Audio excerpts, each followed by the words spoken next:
আসসালামু আলাইকুম গাইজ, আমরা যাব হচ্ছে ওই দ্বীপে। আর তোমাদেরকে দেখাবো আমরা কীভাবে যাচ্ছে এখানে।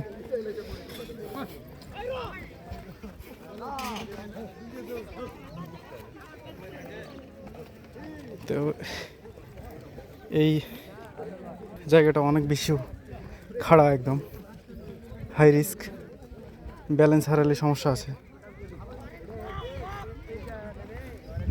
ব্যালেন্স হারালে পড়ে যাওয়ার সম্ভাবনা আছে। তো আমরা ওই যাব এই সামনে।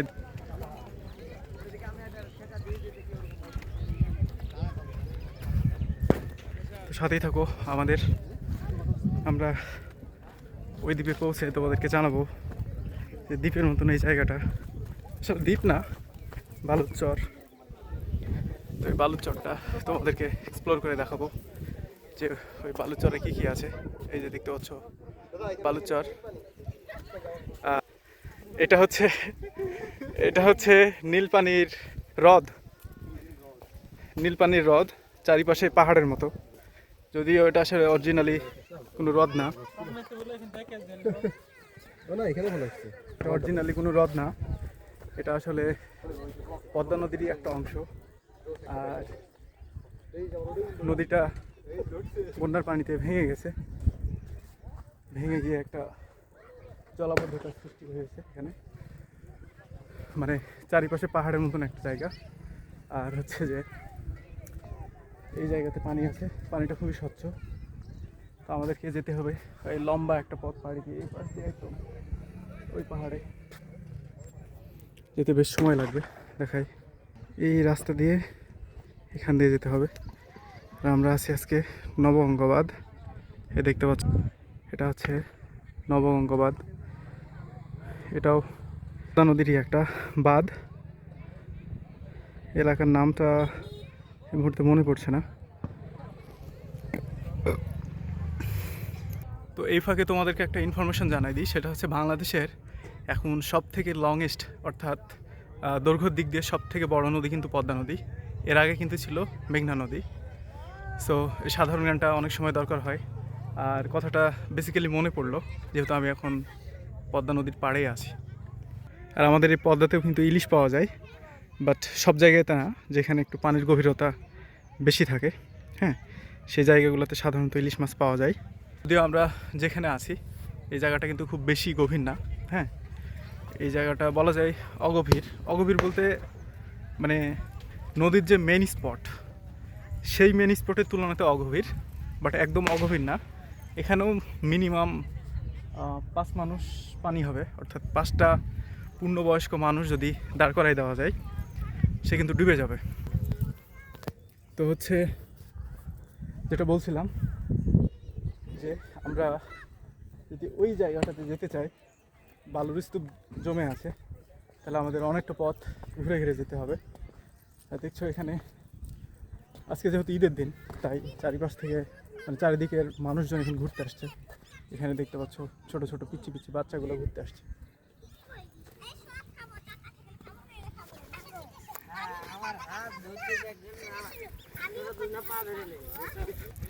দেখতে দেখতে আমি চলে এসেছি অলরেডি। ওরা ছবি তোলার জন্য পিছিয়ে পড়েছে, আমার সাথে সঙ্গী সাথীরা। তো তোমরা দেখতে থাকো। আসলে এরকম জায়গাগুলো একদম কি বলবো, এরকম ন্যাচারাল যেই সিনারিগুলো আছে এগুলো অনেক বেশি সুন্দর হয়, একদম ছবির মতো। জাস্ট দেখো এই জায়গাটা, একদম ছবির মতো একটা জায়গা, অসম্ভব সুন্দর। মানে প্রাকৃতিকভাবেই মনে হচ্ছে যে একটা ছবি তৈরি হয়েছে এখানে। দেখো, একটু দেখায়, কি চমৎকার একটা দৃশ্য। মানে কি বলবো, মন মাতানো একটা দৃশ্য, অসম্ভব সুন্দর। পানি জমে আছে। তবে একটা ইনফরমেশন জানাই যে পদ্মা নদীর বিভিন্ন স্পটে কিন্তু চোরাবালি থাকে। সো তোমরা যদি এ সমস্ত জায়গাতে ঘুরতে আসো, এই চোরাবালি সম্পর্কে একটু সতর্ক হতে হবে, তা না হলে যে কোনো সময় বিপদ ঘটতে হবে। যদিও খুব বেশি ডেঞ্জারাস হয় না পদ্মা নদীর চোরাবালি, তারপরে হচ্ছে কিছু কিছু স্পটের ভালো আছে। যদি তুমি একা আসো তাহলে বিপদ হতে পারে, আর সাথে যদি সঙ্গী সাথী থাকে সেক্ষেত্রে বিপদে পড়ার সম্ভাবনা খুবই কম। আর আমি অলরেডি চলে এসেছি এই জায়গাতে। তোমাদেরকে এতক্ষণ যে জায়গাটা দেখাচ্ছিলাম চারিপাশটা একটু দেখাই, কি চমৎকার একটা জায়গা। যদি আমার কাছে ড্রোন থাকতো, এখানে একটা ড্রোন ভিউ নিতে পারলে আরও বেশি সুন্দর লাগতো। দেখাই তোমাদেরকে চারপাশটা। আর যে দেখতে পাচ্ছ আমার সঙ্গীরা ওই পাশে দাঁড়ায় আছে, ছোটো হয়ে গেল। আমি চলে আসছি এই দ্বীপের মতো জায়গাটা, খুবই চমৎকার একটা জায়গা, খুবই অসম্ভব সুন্দর।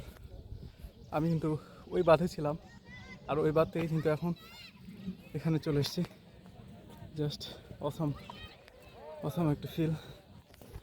আর আমাদের গাড়ি রাখা আছে ঠিক এইখানে, এই যে বাইকগুলো দেখতে পাচ্ছ, এখানে গাড়িগুলো রেখে আমরা চলে এসেছি।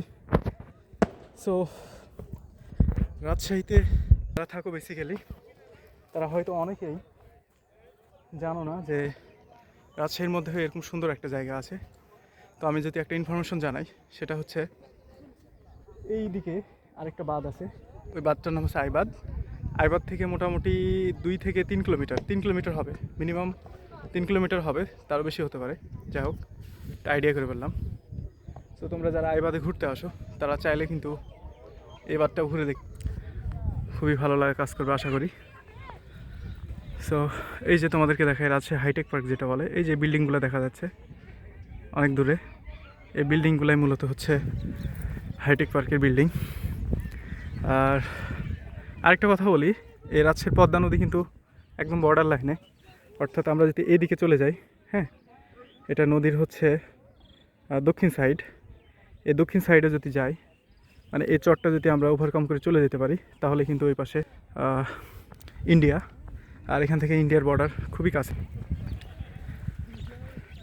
সো তোমরা এখানে আসলে খুব ভালো একটা ফিলিংস হবে আশা করি। এখানে অনেকে ইফতার করেছে, জায়গাটা দেখলে বোঝা যায়।